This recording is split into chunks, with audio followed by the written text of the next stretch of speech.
सहनशील होगा उतना बड़ा वो भक्त बनेगा।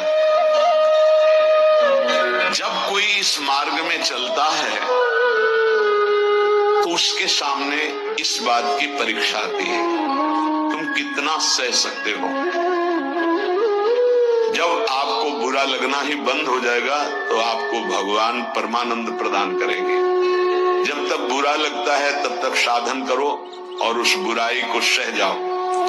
जो आपसे कोई गाली दे रहा है, अपमान कर रहा है, निंदा कर रहा है, या काम क्रोध लोभ कुछ भी, सह जाओ, चुप रहो, शांत रहो, सह जाओ। नहीं, किसी से कह देते हैं तो हृदय थोड़ा खाली हो जाता है, तो कहते हैं यहां नहीं होगा। रहीमन मन की मन व्यथा रखिए मन में गोए, ये दिव्य सिद्धांत है। कहू ते कछ दुख घटी होई, कहने से दुख कम हो जाता है, पर काहि कहो यह जान न कोई, पर किससे कहूं इस बात को कौन जानेगा। तो रहीमन मन की मन व्यथा रखिए मन में गोए, सुनी ठलई है लोग सब बांट न ली है कोई। विनोद होने लगे, तुम्हारा मजाक बना देंगे लोग। सहनशील, बहुत गंभीर। वैसे भी साधुता की जब बातें आती तो सहनशील, आशय, उदार, धीरज सहित विवेकी, जहां देखो तहां तितिक्षवः पहला शब्द साधु के लक्षण का।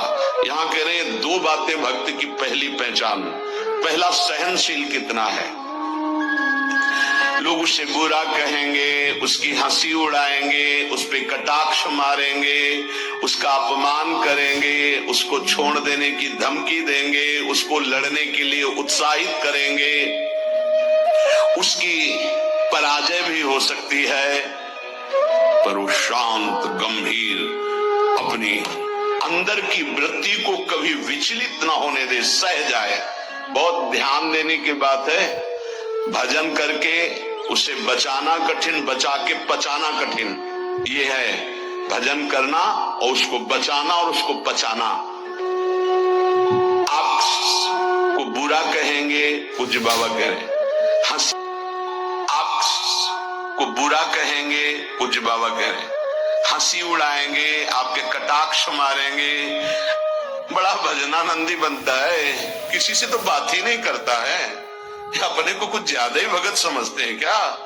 ऐसे क्या क्या कटाक्ष करेंगे, आपको लड़ने के लिए उकसाएंगे, उत्साहित करेंगे कि आप लौट कर उनको जवाब दीजिए, लड़िए।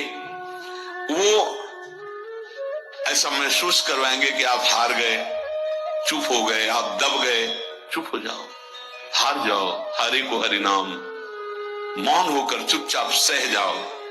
इस गुण से अध्यात्म की उन्नति बहुत जोर की होती है। सहिष्णु, सहनशीलता, तितिक्षा, इनको एक ही शब्द के पर्यायवाची है। सहित सहित बाढ़े भगत गृह तन गुरहित गार, सेवक जी महाराज कहते हैं।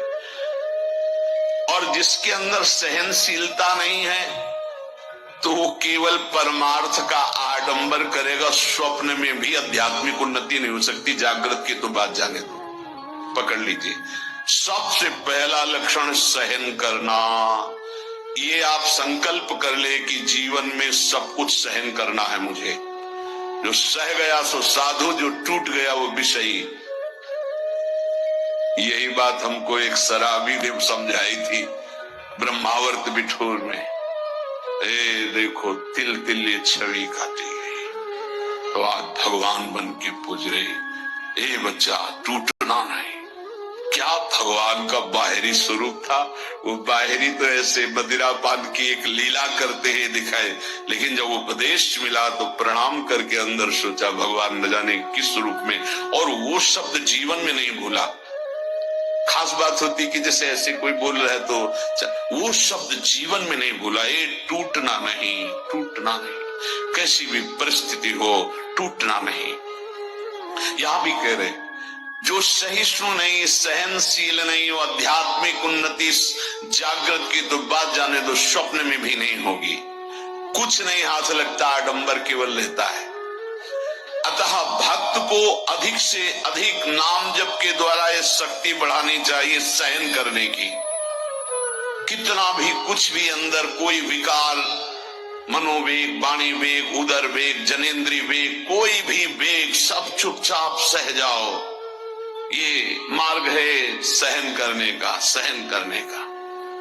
भगवत प्राप्ति का जो मार्ग है वो सहन करने का मार्ग है। शांत, अपने मन की बात किसी से भी मत कहो, कहो तो केवल प्रभु से कहो अगर कहना ही है, नहीं तो कहने की जरूरत नहीं, वो देख रहे हैं, उन्हीं का विधान रचा हुआ है, उनसे क्या कहना।